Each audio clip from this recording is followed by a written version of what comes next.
You see the question that how a poor person, somebody who has no money, like has land within Arua city, how can this person raise income to process title? Partly I'd already answered it before, but also what I wanted to say is that once you have land, if you have land, you can't be poor.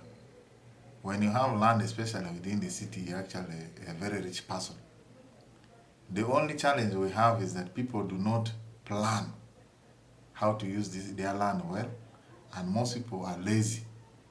They don't want to work hard to make money out of the land they own. The perception that farmers are poor is actually a very wrong perception in our area here. Farmers are actually the most rich people because they have land, which is a factor of production, which is the main factor of development. So with the help of the land, apart from selling some part of this land to get capital or money which can help you to process title, or leasing out part of this land, which such that you're able to raise some money and you can process title to protect your bigger chunk of land. There are other alternatives how people can raise money out of their land to make money or to make capital such that they can at the end process title. For example, if you have land, you can do poultry farming. Poultry doesn't take a lot of what? A lot of space. It needs a very small space. You can have chicken. You raise your chicken, you raise turkey, you raise ducks, or you raise geese, or you raise guinea fowl. All these things are money because there is already available market within the city where so many people are around. And most people in the city don't want to be eating always beans and greens. They need to eat, they want chicken, they want meat, they want fish. So there is available market which city has brought. If you raise chicken, you can even raise a local chicken and you make money. And this money, when you make it, you can use part of it to process title. Or you can use the improved breed of chicken. And once you raise this chicken, they grow very fast, either broilers or croilers. And you either give them local food or you can buy food for them. But if you don't have money, you can even use your own.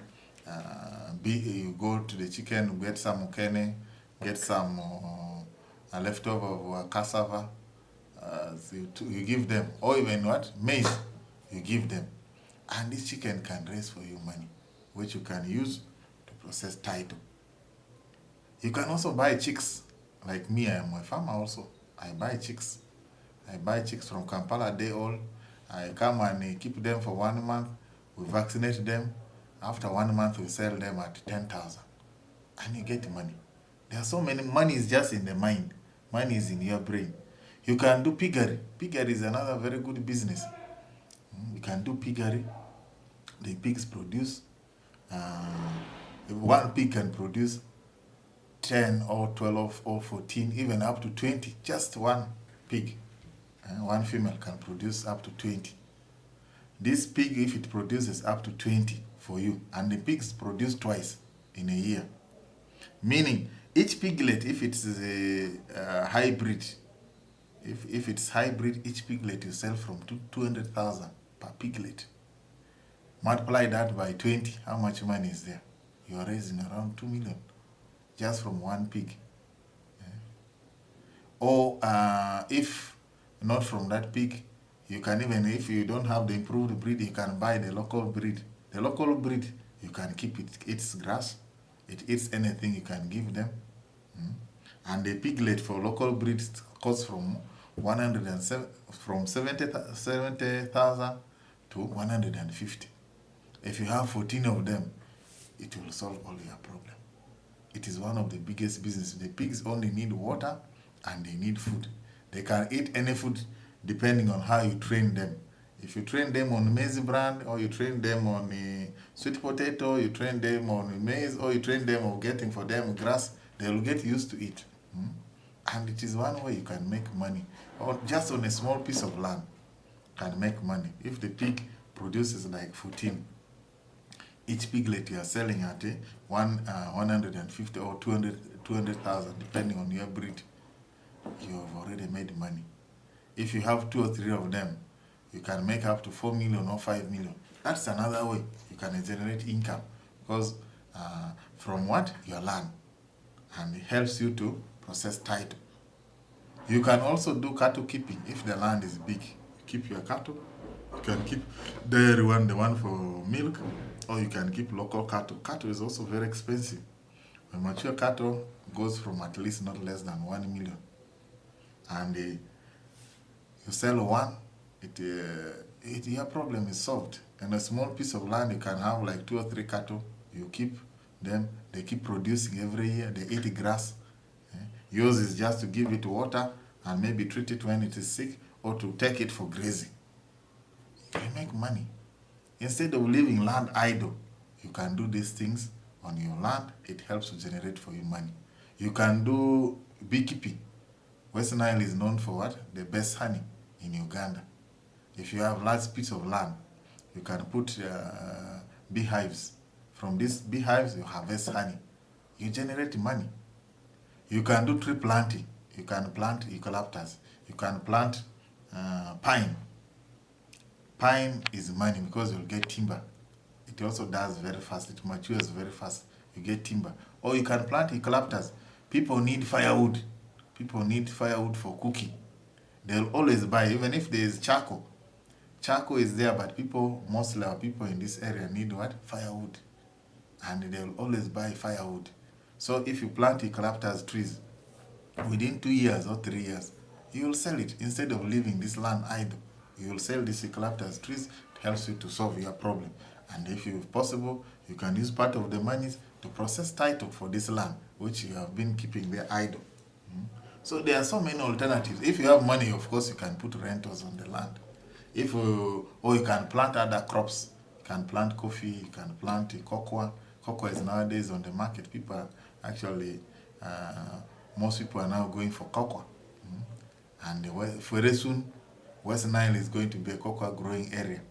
And meaning that there's going to be market and there's going to be a lot of money in cocoa. So you can do that one. If you're not cocoa, you can plant bananas. If you plant matoke in large scale, you make money. You see, in West Nile, one of the biggest challenges, people bring actually food from outside. When we have idle land here, people don't want to work. People don't want to plant. People don't want to use effectively their land. If you buy tomatoes, they are imported. They are brought from another district. Onions are brought from another district. Even in cassava flour, they bring from Soroti or other places. Chicken, they bring from Lira, Gulu. Yet we can grow chicken, we can actually raise our own chicken here. Goats are brought from Soroti and other parts. So if these are things we can do ourselves within here, using our land.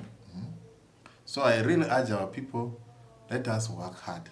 Let us work hard. This business of always wanting to beg for money, young boys staying by the roadside on ropes, claiming to be border, even they are not border riders. They just want to beg. Even now, adults want to beg. People don't want to work. Let us work hard. We have land. Let us utilize this land within the city, even if it's outside the city. In the entire West Nile, let us work hard.